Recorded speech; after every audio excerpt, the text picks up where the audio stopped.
I need to ask you about something kind of weird today. And honestly, I'm hoping you tell me it's normal. Or at least that I'm not losing my mind. I'll do my best. What's going on? It's this specific feeling. It happens mostly in the mornings. You know that moment when you first wake up? Mm-hmm. The alarm hasn't even gone off yet. The room is quiet. You haven't even moved. But then I realize my jaw hurts.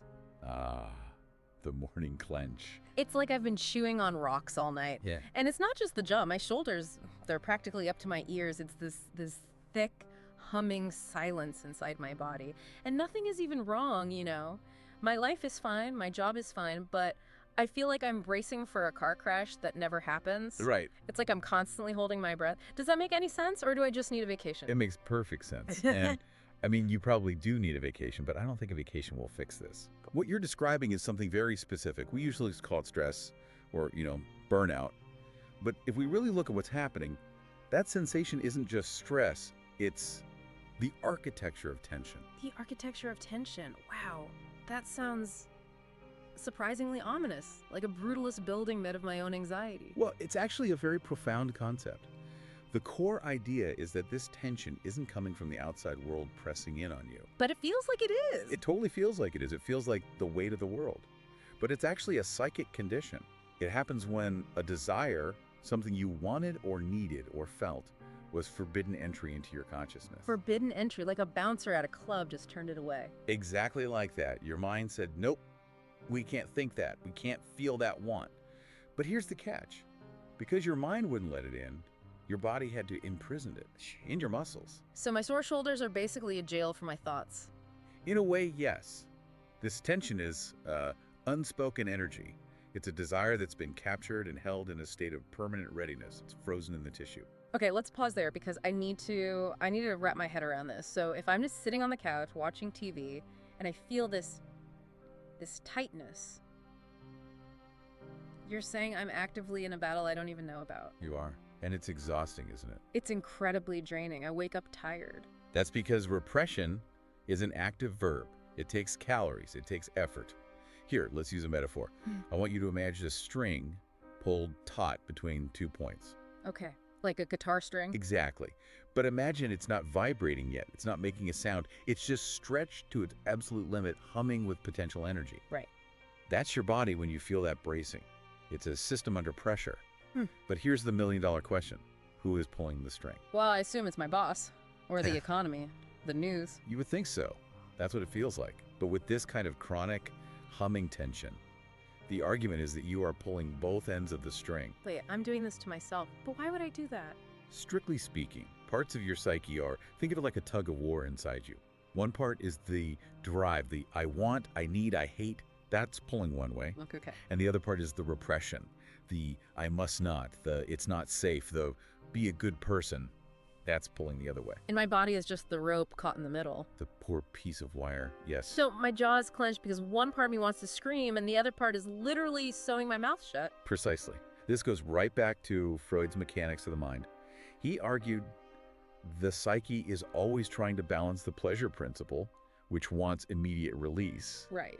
And the reality principle, which says, wait, not now, it's not safe. Yeah, the classic, I want the cookie, but I shouldn't eat it before dinner thing. That's the simple version.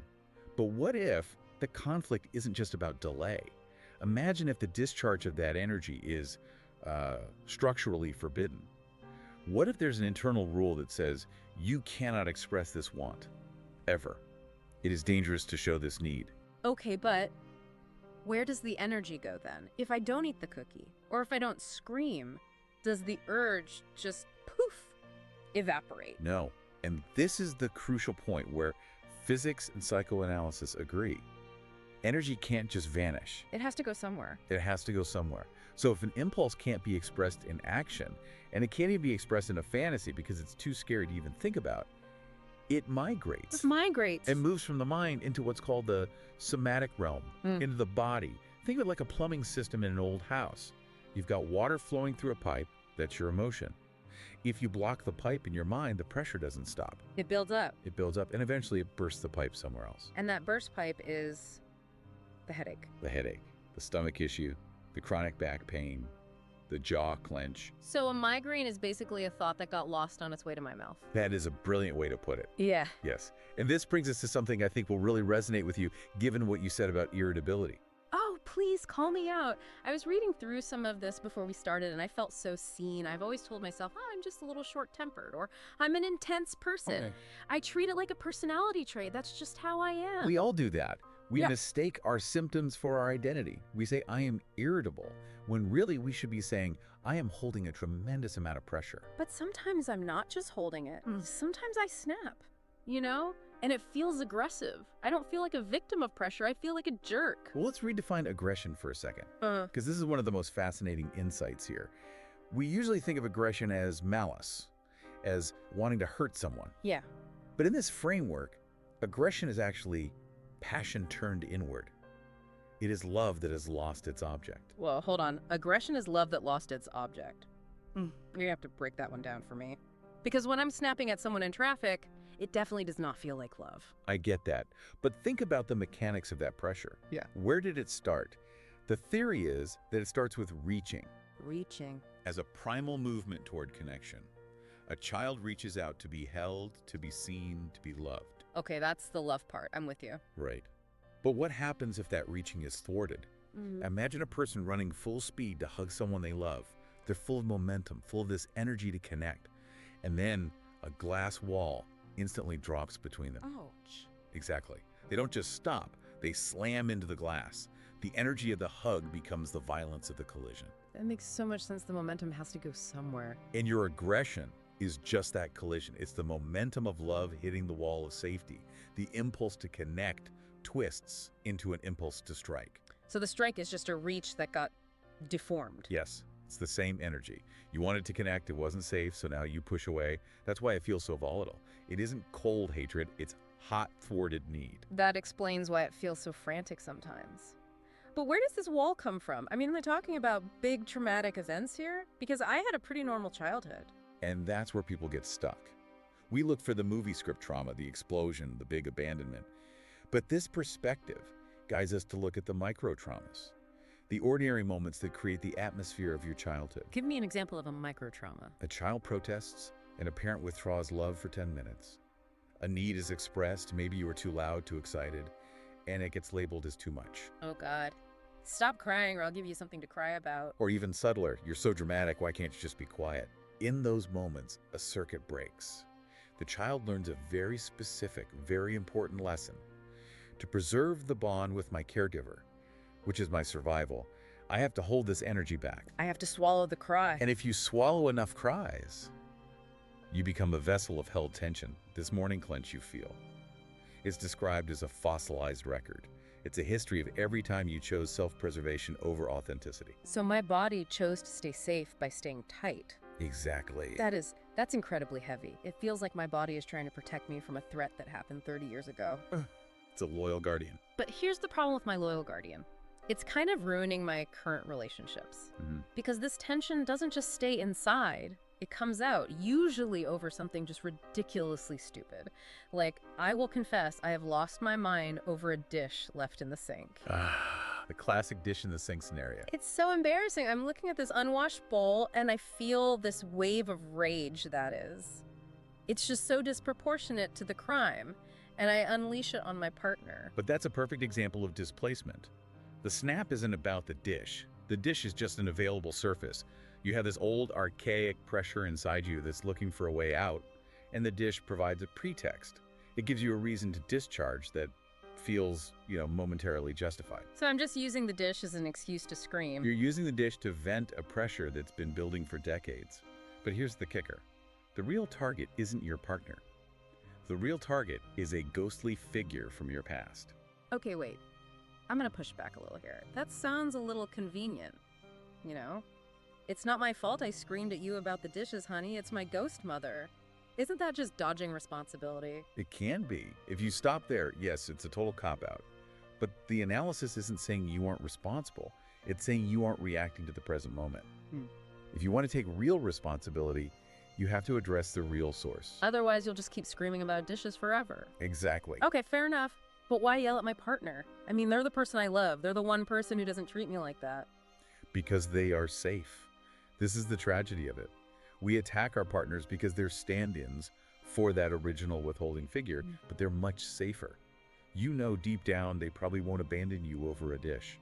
So it's safer to attack them over a spoon than to confront how scary those early attachments actually were. You're yelling at your partner because you're too scared to yell at the ghost. Wow. Okay, and what about the flip side? You mentioned earlier that sometimes I feel like the world is hostile. Oh, constantly. Even when I'm not yelling, I feel like people are demanding things from me.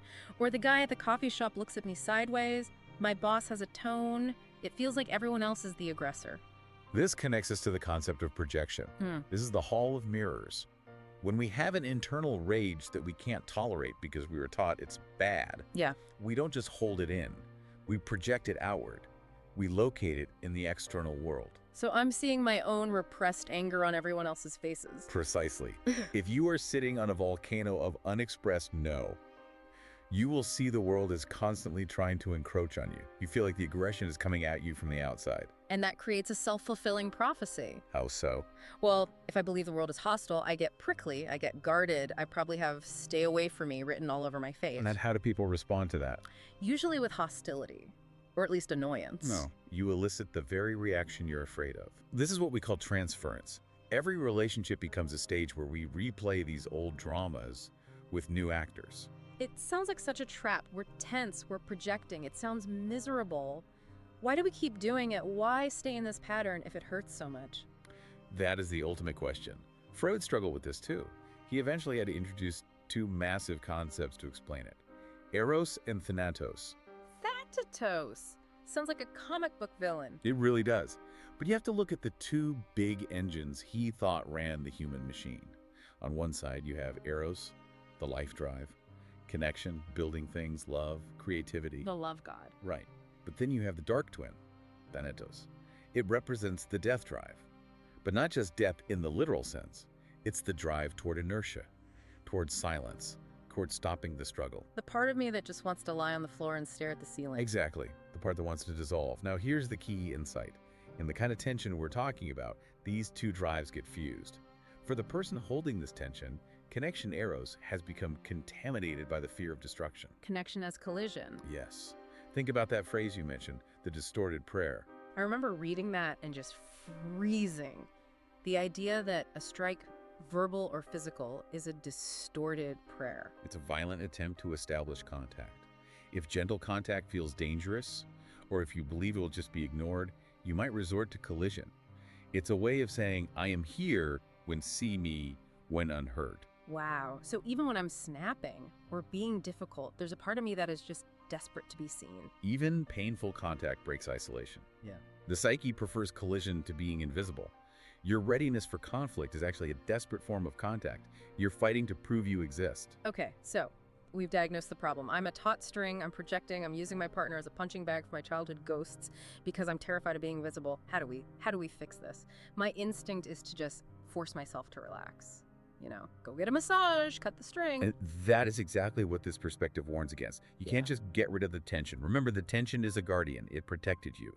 If you try to just rip away the armor, you betray the part of yourself it was protecting. So I have to, make friends with the tension? You have to approach it like a frightened animal, with slowness, with respect. You don't demand that it leave. You create conditions where it feels safe enough to soften.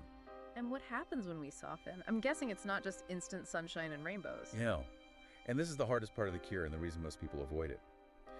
When that armor finally drops, the first thing that emerges isn't relief, it's grief. Grief? Why grief? Well, think about it. If that tension has been holding you together for 30 years, if it's been the dam holding back all that unexpressed longing, what happens when the dam breaks? You don't just feel relaxed. You feel the sadness of all the years you spent holding on. You feel the time you lost. You feel the sorrow for the connection you missed because you were too busy bracing for impact. It's like realizing you've been standing guard at an empty fortress for 20 years. You can finally put the spear down, but then you have to look at how tired your hands are. Exactly. And that grief is terrifying. It's why we stay tense. The tension is a defense against the grief. So how do we get through that? It sounds so overwhelming. You don't do it all at once. The method is through micro-experiences. You have to risk softening in small ways and see that the world doesn't collapse. So, treating it like an experiment. If I say what I really feel right now, will I be destroyed? Exactly. You tell your partner, I'm not angry at you, I'm just feeling overwhelmed. And then you wait. And if they respond with kindness instead of an attack, your body learns a new lesson, learns safety is possible. It rewrites the code. Little by little. Hmm. You move from seeing the clenched fist as a problem to seeing it as a message, from an enemy to an ally. That is a much more hopeful way to look at it. I started this conversation thinking I was just broken and angry, but really I'm protecting a very vulnerable, passionate part of myself that didn't know where to go. You aren't broken. You're a system that adapted beautifully to survive. And now you just have the opportunity to adapt again. So let's go back to that string one last time, the taut string. The string contains the threat of snapping, yes. But remember, a loose string makes no sound. A taut string is the only thing that can make music. I love that. So the challenge for you, and for everyone listening, is to listen to the vibration of that tension. Don't hear it as a warning that you're about to break. Hear it as the first note of a song you've been too afraid to sing. A song we've been too afraid to sing. That gives me chills. And it also gives me something to do with this feeling other than just trying to crush it. Exactly. Let it sing. Thank you for walking us through this. I think I'm going to go breathe and maybe do the dishes gently. A micro experience of safety. Sounds like a good start. Thanks for listening, everyone. Take care of yourselves.